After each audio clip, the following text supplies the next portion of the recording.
شروع کرتا ہوں اللہ تعالیٰ کے نام سے جو بڑا مہربان نہایت رحم والا ہے۔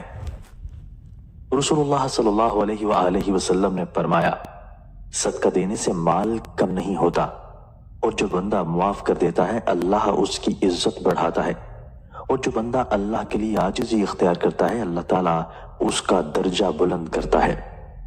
جو باقی نہیں وہی باقی ہے۔ رسول اللہ صلی اللہ علیہ وآلہ وسلم کے گھر میں لوگوں میں بانٹنے کے لیے بکری ذبح کی گئی۔ بعد ازاں رسول اللہ صلی اللہ علیہ وآلہ وسلم نے سیدہ عائشہ سے پوچھا، کچھ بچا ہے یا سارا گوشت تقسیم کر دیا گیا؟ سیدہ نے بتایا، بس بکری کا ایک شانہ بچا ہے۔ رسول اللہ صلی اللہ علیہ وآلہ وسلم نے فرمایا، جو بانٹ دیا گیا وہی تو آخرت کے لیے باقی بچا ہے۔ تقدیر پر صبر کرو اور اگر مگر سے گریز کرو۔ حضرت ابو ہریرہ رضی اللہ تعالیٰ عنہ سے مروی ہے کہ نبی اکرم صلی اللہ علیہ وآلہ وسلم نے فرمایا، طاقتور مومن اللہ تعالیٰ کے نزدیک کمزور ناتواں مومن سے زیادہ بہتر اور پسندیدہ ہے، اور ہر ایک میں بھلائی ہے۔ تم اس چیز کی حرص کرو جو تمہیں فائدہ پہنچائے، اور عاجز نہ بنو۔ اگر مغلوب ہو جاؤ تو کہو اللہ تعالیٰ کی تقدیر ہے، جو اس نے چاہا کیا، اور لفظ اگر مگر سے گریز کرو، کیونکہ اگر مگر شیطان کے کام کا دروازہ کھولتا ہے۔ پیشانیاں اور ہاتھ پاؤں روشن ہوں گے۔ پیارے رسول اللہ محمد صلی اللہ علیہ وآلہ وسلم بقیع قبرستان تشریف لائے اور فرمایا، تم پر سلام ہو اے ایماندار گھر والو، اور ہم اگر اللہ نے چاہا تو تمہیں ملنے والے ہیں۔ میں چاہتا ہوں کہ ہم اپنے بھائیوں کو دیکھیں۔ صحابہ نے عرض کیا، یا رسول اللہ، کیا ہم آپ کے بھائی نہیں ہیں؟ آپ نے فرمایا، تم میرے ساتھی ہو، اور ہمارے بھائی وہ ہیں جو ابھی تک نہیں آئے۔ صحابہ نے کہا، اللہ کے رسول، آپ کی امت کے وہ لوگ جو ابھی تک نہیں آئے، آپ انہیں کیسے پہچانیں گے؟ آپ نے فرمایا، یہ بتلاؤ، اگر ایک آدمی کے ایسے گھوڑے جن کی پیشانی اور ٹانگیں سفید ہوں اور خالص سیاہ رنگ کے گھوڑوں کے درمیان ہوں، کیا وہ اپنے گھوڑے نہیں پہچان لے گا؟ صحابہ نے عرض کیا، کیوں نہیں یا رسول اللہ؟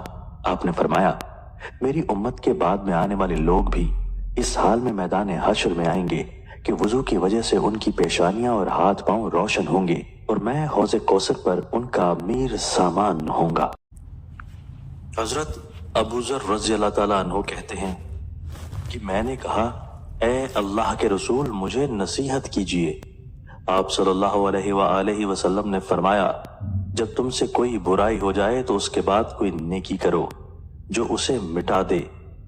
میں نے کہا، اے اللہ کے رسول، کیا لا الہ الا اللہ کہنا بھی نیکی ہے؟ آپ صلی اللہ علیہ وآلہ وسلم نے فرمایا، یہ تو افضل نیکی ہے۔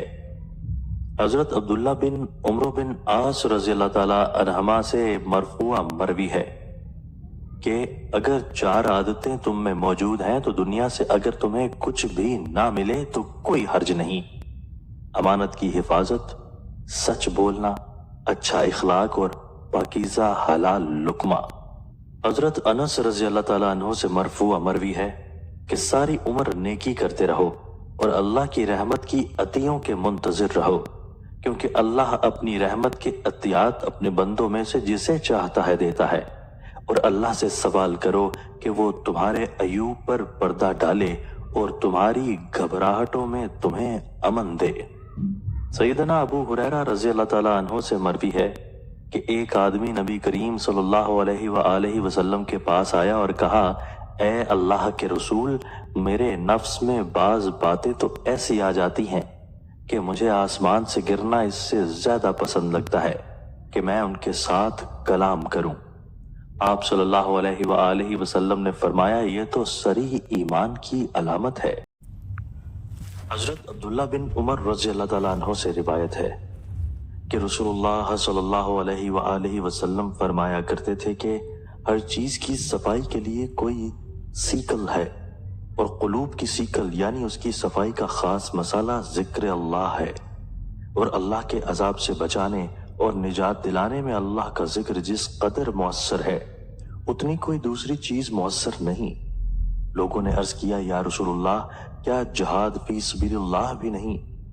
آپ صلی اللہ علیہ وآلہ وسلم نے ارشاد فرمایا، ہاں، وہ جہاد بھی عذاب خدا بندی سے نجات دلانے میں ذکر کے برابر مؤثر نہیں جس کا کرنے والا ایسی جاں بازی سے جہاد کرے کہ تلوار چلاتے چلاتے اس کی تلوار بھی ٹوٹ جائے۔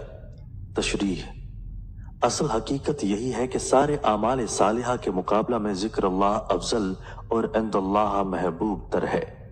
بندے کو اللہ تعالیٰ کا جو قرب، اس کی وجہ سے جو سعادت اور شرف ذکر کے وقت حاصل ہوتا ہے وہ کسی دوسرے عمل کے وقت نہیں ہوتا، بشرطے کہ یہ ذکر عظمت اور محبت و خشیت اور دل کی توجہ کے ساتھ ہو۔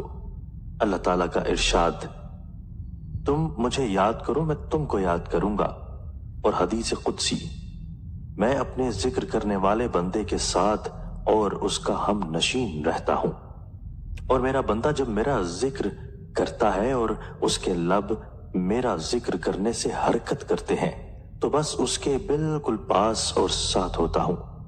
بہرحال قرآن و حدیث کے ان واضح نصوص کا مدعا یہی ہے کہ تمام اعمال صالحہ میں ذکر اللہ ہی افضل اور عند اللہ محبوب تر اور اس کے قرب و رضا کا خاص الخاص وسیلہ ہے۔ البتہ یہ ملحوظ رہے کہ اس ذکر میں اور نماز اور تلاوت قرآن وغیرہ اس قسم کی عبادات سب داخل ہیں۔